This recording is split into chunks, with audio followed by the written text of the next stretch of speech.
She is a fundraiser. She runs a campus. She runs a global conservationist organization. And I think she's also a politician. It will be hard to find all of these in one person, and she has it all. Pat Wright is a person who lacks the gene for, hey, that's impossible. She just goes ahead. She was born Patricia Chappell in Lyndonville, New York.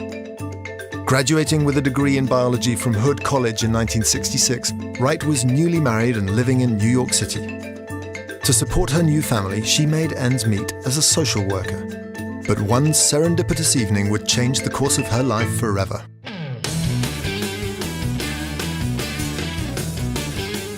One night we were going to hear Jimi Hendrix. Got there early, went across the street to the Fish and Sheep's pet store. And I fell in love. I fell in love with a monkey. And I named him Herbie, and that started my whole life. Herbie awakened Wright's curiosity in the natural world and motivated her to focus her studies. But motherhood and another unexpected change would create unique challenges as graduate studies led to fieldwork in remote countries. My father left her when I was 4. Once she decided to pursue her career, it absolutely changed both of our lives. At the time, it was really traumatic. What was she going to do, you know? To take your 3-year-old daughter to the field like that. Pat would be out following the animals, and Amanda would be left with the local people to look after her. Going to graduate school itself was a challenge. But I was in New York, living with my child, house kitchen, 4th floor, no money at all. It was really tough. But I always would tell her, you know, Amanda, someday everything will be all right. During a stint at the Duke Lemur Center, Wright found a calling in studying endangered species. She traveled to Madagascar in 1986 in search of the greater bamboo lemur, a species feared to be extinct. One early morning, suddenly, I saw this amazing animal that came right toward me. And it was like a golden color. And it twirled its tail around and gave me this, like a motor going off, an incredible sound. And then it disappeared. And we thought at that time it was the greater bamboo lemur, but it wasn't.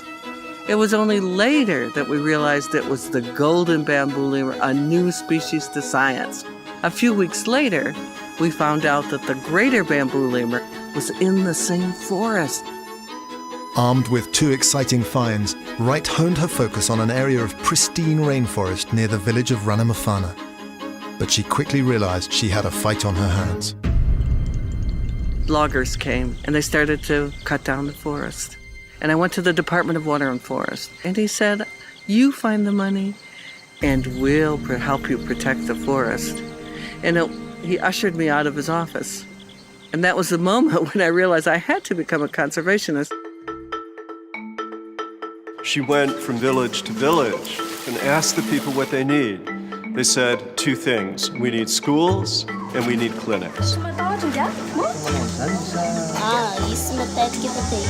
And so that's when we started to think about health services and education and helping them with a better livelihood and a better lifestyle. Wright raised enough money to establish the 100,000-acre Ranamafana National Park in 1991. In 2003, Pat began to build the Center Valbia Research Station, a campus at the edge of the park which serves as a hub for budding and established scientists. This is our new little girl called Indy for Indianapolis. Conservation really starts here. It starts at the community level. We have to train the people. It's really a wonderful feeling to know that these people are growing up in a better way than they did in the past. She's been very much involved in the villagers' life. She trained them, and many people are now involved in her project in the Valbio Center. And you know, those same people that I saw at the very beginning, those same people we're still having meetings with, and we're talking about planning for the future for their children. There's a sense of hope. There's a sense of future.